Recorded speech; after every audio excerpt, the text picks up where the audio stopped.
but the U.S. was engaged in what we call a regime change operation. It's a nice sounding phrase for an ugly part of American foreign policy, which is overthrowing governments of other countries. The U.S. has done this or tried to do this probably 100 times. Well, recently, Jeffrey Sachs was on Judging Freedom, that's Andrew Napolitano's podcast, and talked about several things, and among them, the dark history of CIA regime change operations. Now, Sachs is someone that I really respect when it comes to his foreign policy analysis, and he knows his history basically backwards and forwards, so I'm sure he'll have a lot of interesting tidbits here. Let's watch and let's react. As the United States government used the CIA to concoct and commence wars against innocents at the behest of Israeli prime ministers? Of course. This is without any serious dispute, and there have been several of them. We know that plans for many wars were concocted in 2001. In fact, General Wesley Clark, the supreme commander of NATO in the 1990s, was shown a document actually at the Pentagon the week after 9/11, which said 7 wars in 5 years. These were wars against states in the Middle East that opposed Israel's domination of Palestine. And more particularly, Israel's preference to prohibit a two-state solution for Palestine. And all of those regime change operations have come to fruition in some form, except for Iran, the one country that the Trump administration and the deep state and Israel are all saber-rattling over right now. And they include countries that we know ended up on the other side of American wars. Iraq, of course, was on the list. Syria, Lebanon, Libya, Sudan, Somalia, and the one that hasn't quite happened yet, that Netanyahu has been begging for more than 20 years, is a U.S. war against Iran. That's true, and if you remember back in the early 2000s, Netanyahu was called to Congress to testify as, a regional expert to tell congressmen what the reverberations in the Middle East would be if the U.S. displaced Iraq. And he said, it'd be great. This would send positive reverberations through the region. We'd have an outburst of democracy and all sorts of nonsense. You can go back and watch that. But even when he was doing that, his administration and administration officials in Israel were talking about how, well, we should actually have a regime change operation in Iran before Iraq.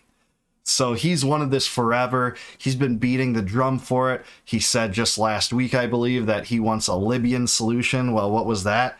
It was a regime change operation offensively conducted by NATO, that defensive alliance they call NATO, right? Went in, displaced Gaddafi, and now they have open-air slave trading in Libya. That's what he wants. So, yes, this has happened. I spoke about Syria because this was the topic of a discussion that I was asked to participate in a diplomatic forum.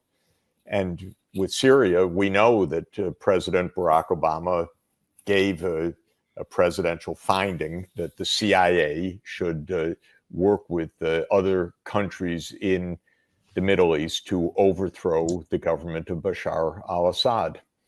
And I always thought from the first moment I heard about this that this was a disaster in the making. It was a war that, in fact, lasted 14 years, took about 600,000 lives. People can look up Operation Timber Sycamore to learn more about this U.S.-caused disaster. And what a disaster it was. Operation Timber Sycamore found the U.S. supporting Al-Qaeda. You know, they're so quick right now in the corporate media to declare people traitors if they happen to express an opinion that might be controversial to Ukraine on the basis that that makes you pro-Putin or a Putin agent. But the U.S. was providing military and financial support to Al-Qaeda in Syria. And how did that turn out? Well, Assad actually kept his regime until either early this year or late last year. I think late last year, right? And now they're persecuting Christians. So, yeah, this was absurd. And John McCain actually took photos of people involved in the Al-Qaeda resistance effort and boasted about it. The U.S. found itself on the side of Al-Qaeda. This should have been the biggest news story in U.S. history, but we have a complicit corporate media when it comes to supporting all this nonsense. And Sachs is being pretty charitable if he only says that there's probably been about 100 regime change operations. Maybe not, but there's also been Iran in the early 50s in 53. There was Guatemala, I believe, in 54. There was Chile. There was the attempt at regime change in Cuba and the Bay of Pigs. And there was Cambodia and Indonesia and attempts to do this in the Dominican Republic and several African countries. The U.S. is so involved in its empire building and trying to export democracy, but really what it is it's just empire building that never ends up in a good way for U.S. foreign policy.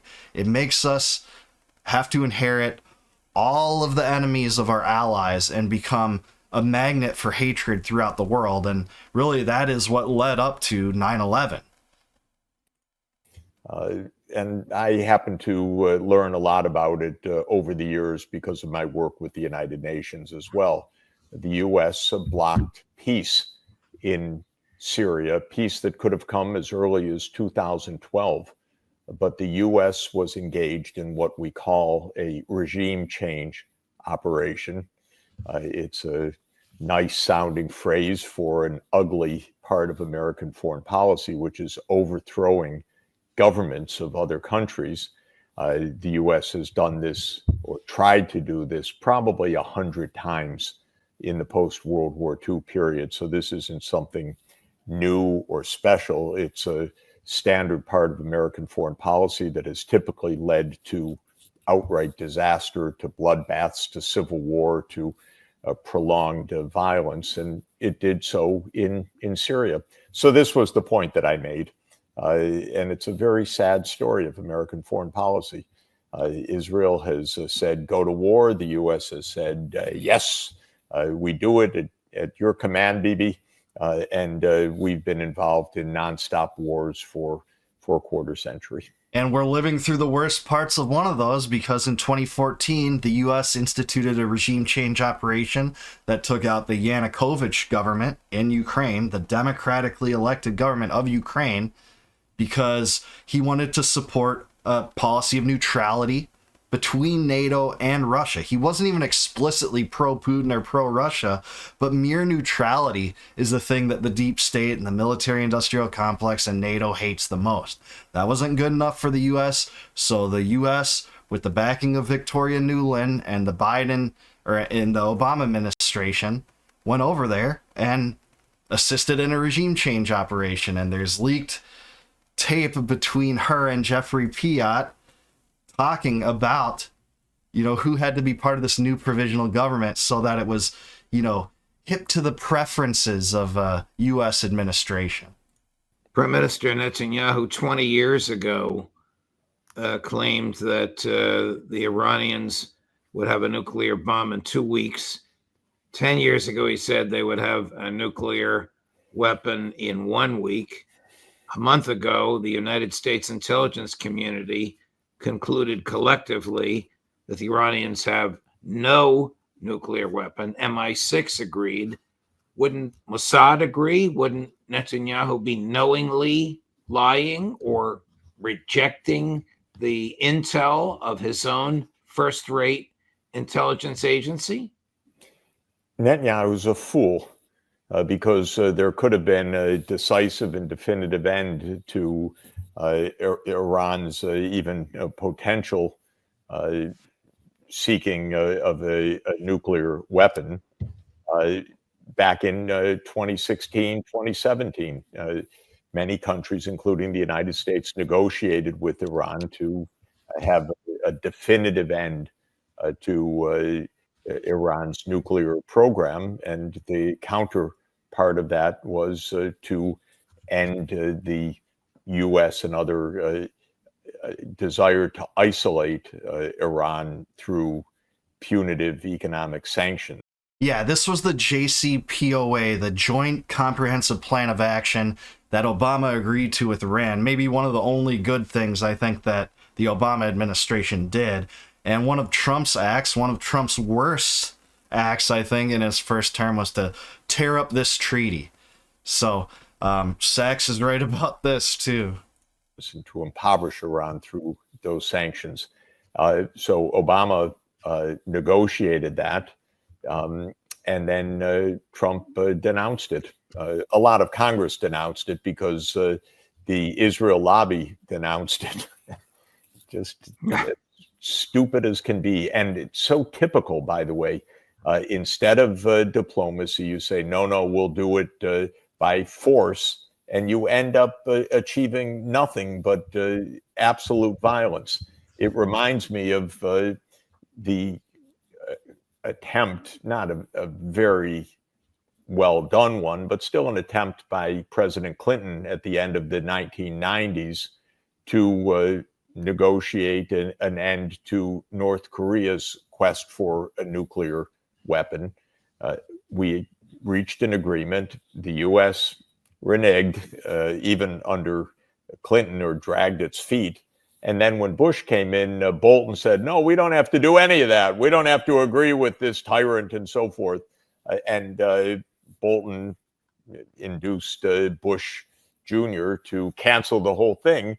A lot of great stuff came out of that. Yeah, and Bush labeled them as part of the axis of evil. So whatever any goodwill you could have in selling disputes, notwithstanding the fact that it's a totalitarian regime, hey, half the world's a totalitarian regime, and that might be charitable. But to basically lump them into this axis of evil guaranteed that there would never have been any semblance of normalization between those two countries. That's a good thing that Trump did. I think Trump's best act in his first term was normalizing relationship with North Korea, such that our two powers won't go to war with each other. Of course, that's mostly broken down. You see North Korean support for Russia in its war and things like that, but it doesn't have to be broken forever. And nothing terrifies the Washington regime and the war machine more than normalizing relations with foreign countries. North Korea became a significant nuclear-armed country. With missile systems, delivery systems, because the United States said no to diplomacy. Well, Israel's always said no to diplomacy with Iran, and Iran has tried to negotiate repeatedly, and Israel instead has tried to egg the United States into what would be a catastrophic war. Yeah, Napolitano was right. Iran is a big, powerful. Yeah, Napolitano was right about Netanyahu basically claiming that Iran is within a day of acquiring a nuclear weapon, even before I was born, essentially, at least since the early 90s. I think in 1992, 1995, I think 2005, 2009, and maybe a few more years, he made these claims that Iran is just on the cusp of gaining a nuclear weapon. But really what he means is, you better bomb Iran, US, or else. Country with big, powerful allies. And Israel, and I shouldn't say Israel, I'm talking about Netanyahu and his extremist failed government has been at this for, as I've explained, really almost 30 years since he came into power in 1996, to try to remake the Middle East through war in Israel's desire and image, and the U.S. has just walked into it time and time again. And the big question is whether President Trump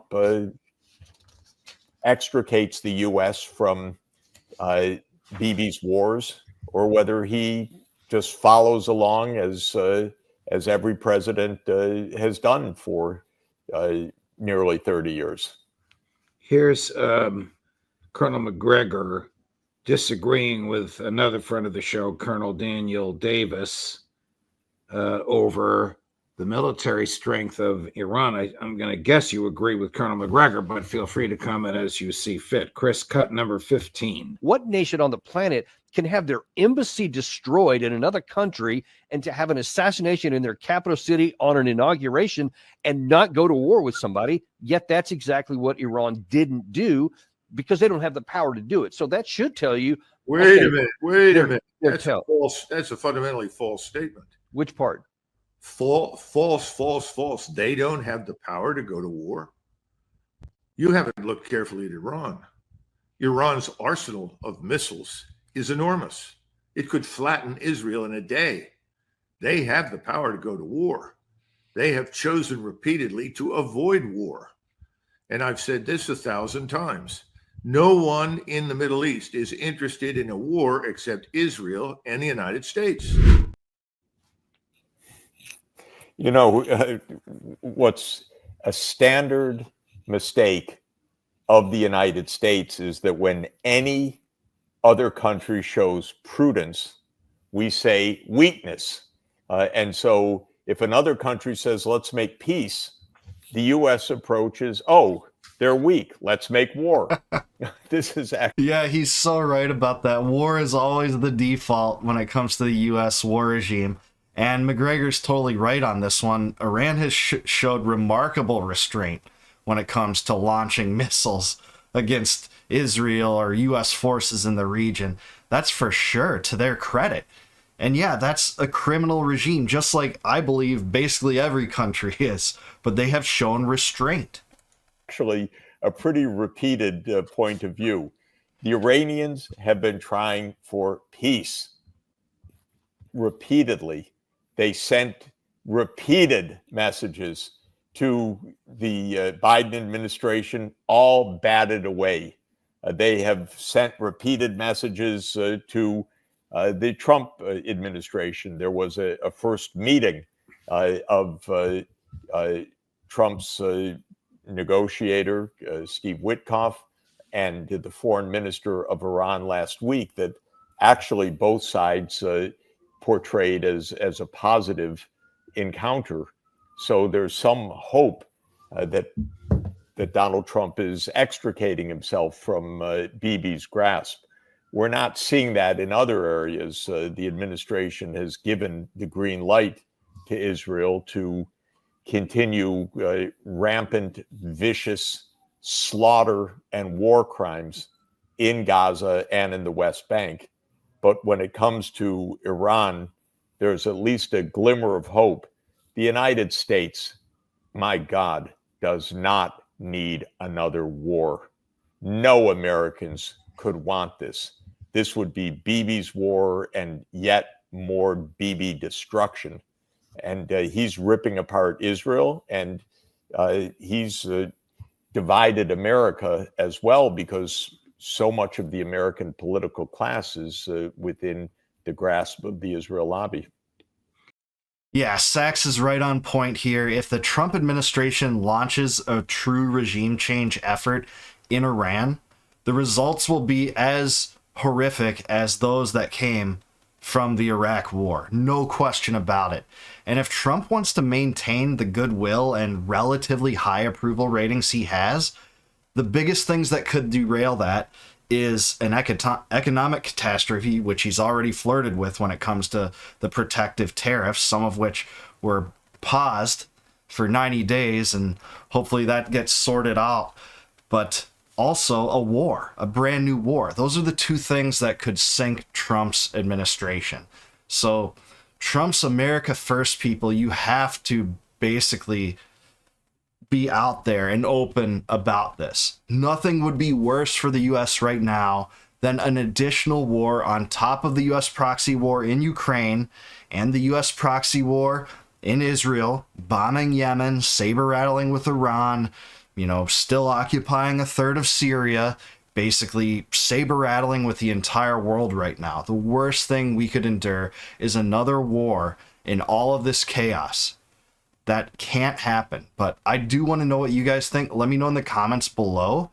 Do you think that Trump's strategy in the Middle East is working out? Is there anything I'm missing? Let me know down below. Or do you think that Jeffrey Sachs is totally right here and he's totally on point regarding non-intervention in the region?